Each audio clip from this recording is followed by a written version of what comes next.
Are you not entertained? Are you not entertained?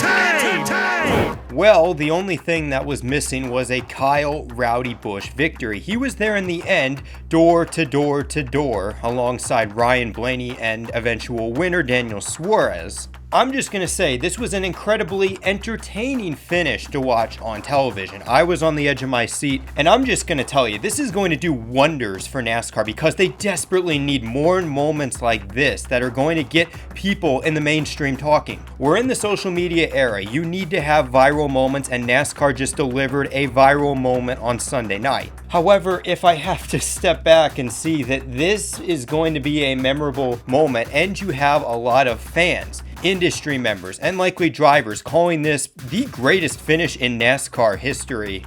I've got to be a bit honest on this one. This finish leaves a bit of a bad taste in my mouth. Again, you've got 3 wide for the third closest finish in NASCAR history. It was entertaining to watch. It was an incredible finish, OFC. But at the same time, you have people talking about this is the best finish in NASCAR history, which I have to say, absolutely not. I'm not saying it's bad, but we as NASCAR Nation need to pump the brakes, especially if you're someone that's watched during, the good old days of the 90s and the 2000s. I believe what constitutes a good finish, in addition to it being close and on the edge of your seat, is authenticity. Now, one of the beauties about sports is that it's unscripted, unpredictable. Just look at a lot of the great Atlanta Motor Speedway finishes over the years. Dale Earnhardt and Bobby Labonte in 2000. Kevin Harvick, who had a lot of weight on his shoulders as the guy that was going to try to carry Dale Earnhardt's legacy the best he could. He goes out there in a nail-biting finish and beats 3-time champion Jeff Gordon. Then you have Carl Edwards versus Jimmy Johnson, where it's a rookie, Carl Edwards, just edging out one of the better iconic drivers in all of NASCAR. Atlanta 2024 does not belong in that same conversation, which I'm worried it will as this race ages over the next few years. Now, you guys might think I'm going the super speedway bad route, and it's no shock that a lot of NASCAR's most iconic, closest finishes are at super speedway races. That's what happens when you have so many cars under a blanket and there's a lot of momentum moves to where you get guys running side by side to the line.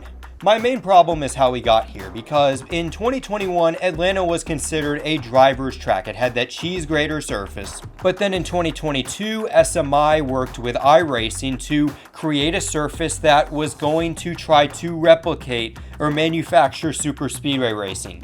They elevated the banking to over 30 degrees. NASCAR, in response, put out a package that was aligned with the modern super speedway package, and Atlanta became a super speedway track. This wasn't like a Daytona or Talladega where we reduced the speeds out of safety to create this type of racing. NASCAR, as well as SMI, manufactured this super speedway style of racing. And this is my number one problem with the new Atlanta Super Speedway. Everyone on X is talking about, how dare you hate this track? I'm not going to hear any slander about this race. But the main reason that myself and some other fans don't like the Atlanta Motor Speedway is because it feels manufactured, artificial in a way.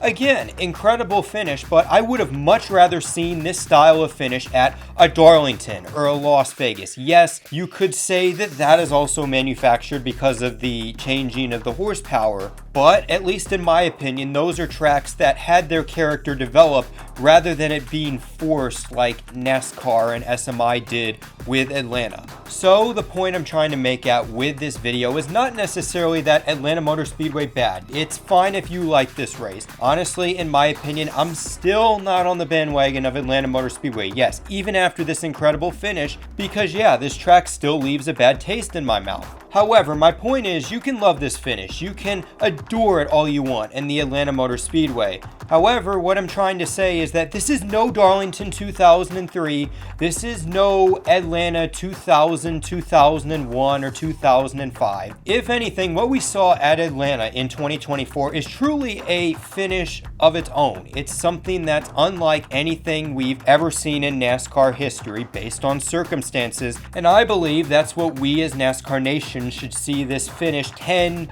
20 years down the line. So that's a bit of a controversial first video for Fuel Cell Full in 2024, but I hope you guys enjoyed it, and I'd be honored if you guys subscribed and continued watching. Other than that, this is Nathan Ford, Digital Gas House, life's a beach, and then you drive.